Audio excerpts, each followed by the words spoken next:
Bismillahirrahmanirrahim. Assalamualaikum warahmatullahi wabarakatuh. Alhamdulillahirabbil alamin. Allahumma sholli ala sayyidina Muhammad wa ala ali sayyidina Muhammad. Anak-anak hebat, alhamdulillah hari ini Bu Tuti bisa bertemu dengan kalian dalam materi bab 2 yaitu tentang haji dan umroh. Setelah mempelajari materi ini, kalian diharapkan dapat menjelaskan pengertian haji dan umroh beserta menyebutkan dalilnya, menjelaskan syarat wajib dan syarat sah haji, menjelaskan rukun haji dan wajib haji. Kita masuk materi yang pertama yaitu pengertian haji.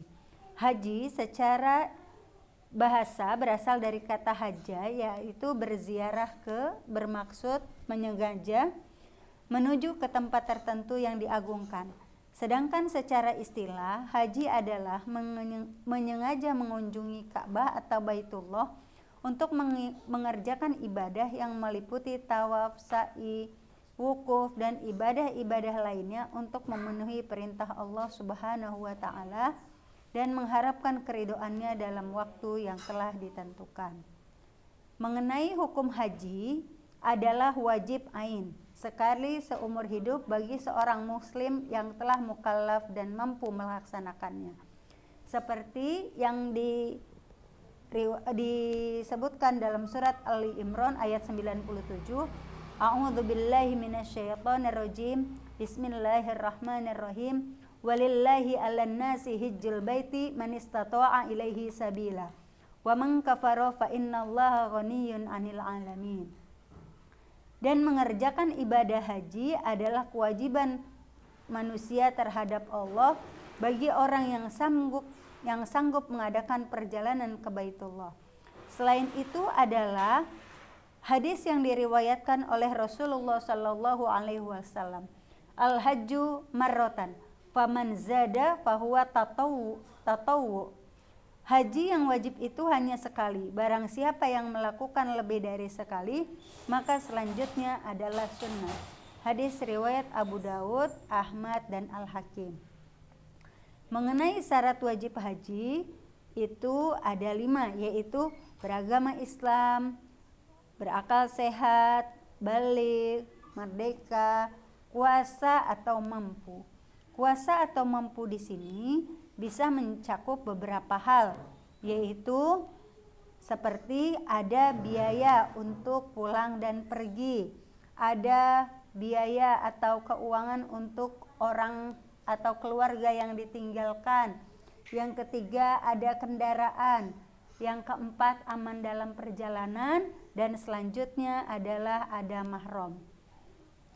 Mengenai syarat sah haji adalah ada 4, yaitu yang pertama dilaksanakan sesuai dengan batas waktunya.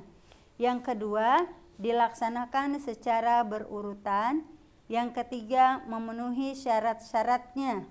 Contohnya tawaf 7 kali, sa'i dilaksanakan dari Bukit Sofa dan Marwah, dan lain-lain. Yang keempat melaksanakannya di tempat yang telah ditentukan. Contohnya wukuf dilaksanakan di Padang Arafah, sa'i dilaksanakan di Bukit Sofa dan Marwah, atau tawaf dilaksanakan di Masjidil Haram.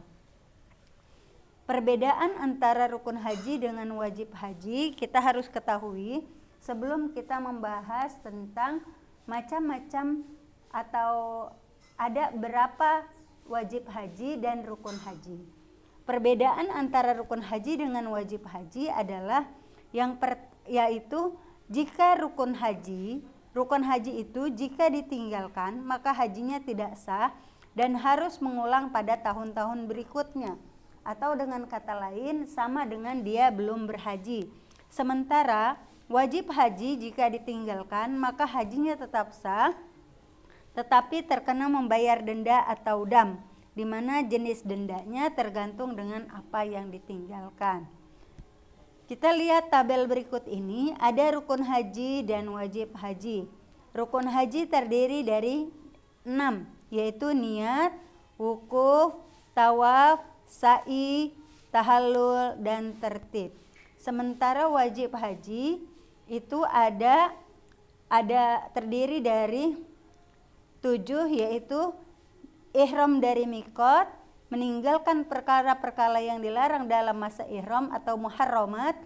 Yang ketiga, bermalam di Musdalifah, melontar jumratul aqabah, bermalam di Mina, melontar 3 jumrah, dan tawaf wada. Untuk lebih jelasnya dan lebih rincinya, kita bahas masing-masing dari rukun haji.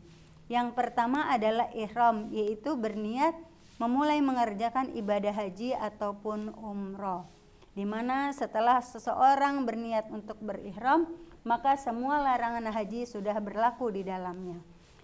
Yang kedua adalah wukuf di padang Arafah, yaitu hadir mulai tergelincir matahari pada waktu zuhur tanggal 9 Zulhijjah sampai terbit fajar tanggal 10 Zulhijjah. Sesuai dengan sabda Rasulullah, al-hajju Arafah. Man ja'a lailatan jam'i qabla tulu'il fajri faqad adrak. Artinya, haji adalah hadir di Arafah. Barang siapa yang hadir pada malam 10 sebelum terbit fajar, sesungguhnya dia telah dapat waktu yang sah. Rukun yang ketiga yaitu tawaf. Tawaf terdiri dari bermacam-macam. Yang menjadi tawaf yang menjadi rukun haji disebut adalah merupakan tawaf ifadah.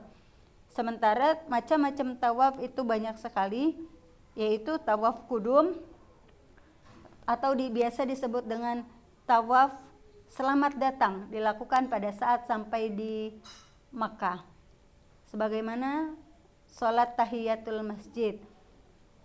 Yang kedua tawaf ifadah yang menjadi tawaf rukun haji. Yang ketiga tawaf wada, tawaf perpisahan, yaitu ketika akan meninggalkan kota Makkah. Tawaf tahallul, yaitu tawaf penghalalan muharramat ihram. Tawaf nazar, tawaf yang dinazarkan, tawaf sunnah atau tawaf yang sunnah kita lakukan. Rukun yang keempat yaitu sa'i, berlari-lari kecil antara Bukit Sofa dan Bukit Marwah. Untuk syarat-syarat melakukan sa'i dilakukan setelah tawaf ifadah, dimulai pada Bukit Sofa dan diakhiri Bukit Marwah, dilakukan 7 kali. Di antara sunnah sa'i, berjalan biasa antara Bukit Sofa dan Marwah kecuali ketika melewati pilar atau lampu hijau. Sunnah berlari-lari kecil bagi pria, dan bagi wanita hendaknya berjalan lebih cepat. Yang kedua, memperbanyak membaca kalimat tauhid, takbir, dan doa ketika Bukit Sofa dan Bukit Marwah menghadap ke arah Ka'bah. Yang ketiga, membaca doa sepanjang jalan Sofa dan Marwah, dan ketika sampai di pilar hijau membaca Rabbighfir warham wa'fu wa takarram. Selanjutnya yang kelima adalah tahallul, yaitu menggunting rambut, sekurang-kurangnya menggunting 3 helai rambut, di mana ketika mencukur rambut hendaknya membaca Allahumma ja'al likulli sya'ratin nuran yaumal qiyamah. Selanjutnya adalah tertib, yaitu mendahulukan yang semestinya. Mengenai wajib haji terdiri dari 7, yaitu berihram sesuai mikot, bermalam di Musdalifah, bermalam di Mina, melontar jumratul aqabah, melontar jumratul ula, wusta, dan aqabah, menjauhkan diri dari muharramat ihram, dan tawaf wada. Dan jika wajib haji ini ditinggalkan salah satunya, maka hendaklah dia mengganti dengan dam yang sesuai dengan apa yang ditinggalkan. Demikian yang butuh disampaikan, semoga bermanfaat. Wassalamualaikum warahmatullahi wabarakatuh.